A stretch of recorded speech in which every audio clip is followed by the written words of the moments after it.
Let's mic CM साहब। नमस्कार, let's mic CM साहब में आपका स्वागत है। मैं हूं राखी जैन। शिमला में हिमाचल प्रदेश के मुख्यमंत्री सुखविंदर सिंह सुक्खू ने राज्य के बच्चों के लिए एक्सपोजर टूर को हरी झंडी दिखाई।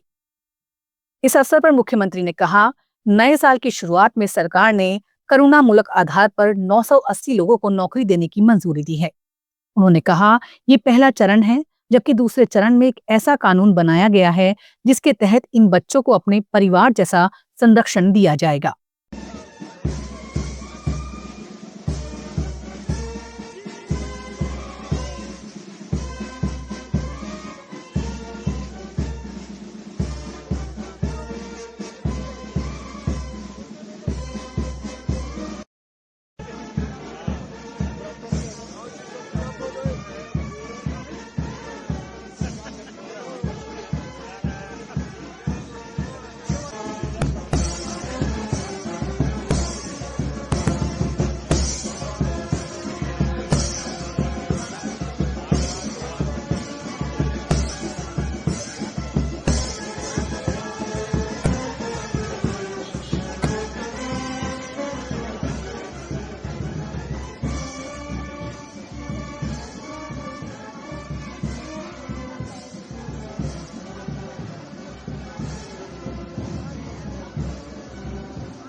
गोलाघाट में असम के मुख्यमंत्री हिमंत बिस्वा शर्मा ने बांग्लादेश में हिंदुओं पर हो रहे अत्याचारों को लेकर चिंता जताई।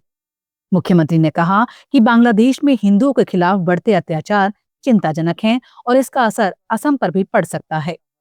उन्होंने कहा, ऐसी स्थिति में सतर्क रहने, हालात पर नजर बनाए रखने और बांग्लादेश के हिंदू समाज को साहस व समर्थन देने की जरूरत है। देखिए, बांग्लादेश में जो हो रहा है हमारे लिए चिंता की कारण बना हुआ है। हिंदू लोगों का ऊपर अत्याचार दिन का दिन बढ़ ही रहा है, तो स्थिति चिंतनीय है और उनका इफेक्ट असम में भी हो सकता है। तो हमें थोड़ा एक हिसाब से थोड़ा सा कोशिश रहना पड़ेगा, स्थिति को निरीक्षण में रखना पड़ेगा। जयपुर में राजस्थान के मुख्यमंत्री भजनलाल शर्मा ने सीतापुरा में आयोजित Rajasthan regional AI impact conference 2026 के उद्घाटन सत्र को संबोधित किया। इस अवसर पर मुख्यमंत्री ने national AI literacy programme, Rajasthan AI ML policy, iStart LMS, Rajasthan AVGC XR portal और राजस्थान एआई पोर्टल का शुभारंभ किया। कार्यक्रम में होलोग्राफी के माध्यम से राजस्थान सरकार और Google, IIT Delhi, national law university Jodhpur सहित विभिन्न संस्थाओं के साथ हुए एमओयू साइनिंग इवेंट का भी प्रदर्शन किया गया।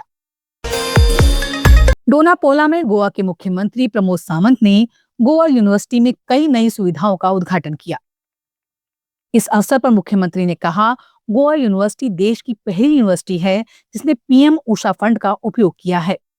केंद्र सरकार ने इसके लिए करीब 25 करोड़ मंजूर किए हैं, जबकि भविष्य में इंफ्रास्ट्रक्चर विकास के लिए अतिरिक्त 75 करोड़ दिए जाएंगे। लखनऊ में उत्तर प्रदेश के मुख्यमंत्री योगी आदित्यनाथ ने वीबीजी रामजी एक्ट को लेकर प्रेस कॉन्फ्रेंस की। मुख्यमंत्री ने कहा कि कांग्रेस और उसके सहयोगी दल जिस मनरेगा की बात कर रहे हैं उसमें कई खामियां थीं, जैसे अस्थायी और अधूरे काम, फर्जी जॉब कार्ड, जरूरत के समय मजदूरों को काम न मिलना और भुगतान में देरी।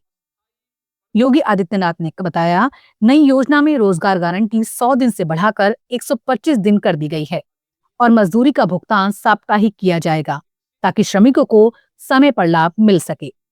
वीबीजी रामजी एक्ट 2025, अगर हम इसकी उन विशेषताओं को देखेंगे, एक पारदर्शी प्रक्रिया, रोजगार सृजन के दिक्स गारंटी और ग्रामीण क्षेत्र में अस्थायी परिसंपत्तियों के निर्माण के लिए यानी ग्रामीण इंफ्रास्ट्रक्चर में वृद्धि करने के लिए एक महत्वपूर्ण अधिनियम पारित हुआ है और ये विकसित भारत की आधारशिला बनेगी। विकसित भारत का लक्ष्य तभी साकार हो सकता है जब राज्य विकसित होंगे। राज्य विकसित तब होंगे जब हमारी आधारभूत इकाई गांव है ये विकसित होंगे। ग्रामीण अर्थव्यवस्था को जब हम सशक्त बनाएंगे, किसान हमारा आत्मनिर्भर होगा, श्रमिक को सामाजिक सुरक्षा और उसको सम्मान सुनिश्चित होगा, तब विकसित भारत की संकल्पना आगे बढ़ेगी। और उसी विकसित भारत की संकल्पना को आगे बढ़ाने के लिए उठाया गया एक महत्वपूर्ण क्रांतिकारी कदम है। उत्तराखंड के मुख्यमंत्री पुष्कर सिंह धामी ने अंकिता भंडारी हत्याकांड पर कहा, ये बहुत संवेदनशील प्रकरण है, ये बहुत हृदय विदारक घटना थी। जैसे ही मुझे इस घटना की सूचना मिली थी, हमने तत्काल पुलिस को आरोपियों को गिरफ्तार करने को कहा था। तीनों आरोपियों को गिरफ्तार किया गया। जिस स्थान पर उन्होंने बताया, वहां से शव को बरामद किया गया था। तत्काल हमने महिला आईपीएस अधिकारी के नेतृत्व में एसआईटी कमेटी का गठन किया और एसआईटी ने पूरी जांच की। तत्काल पुलिस विभाग को, अन्य प्रशासन को तत्काल कहा कि जैसे भी होता है सब जो भी इसके आरोपी हैं या जिनके ऊपर आरोप हैं उनको तत्काल गिरफ्तार किया जाना चाहिए, कोई पकड़ से बाहर नहीं जाना चाहिए।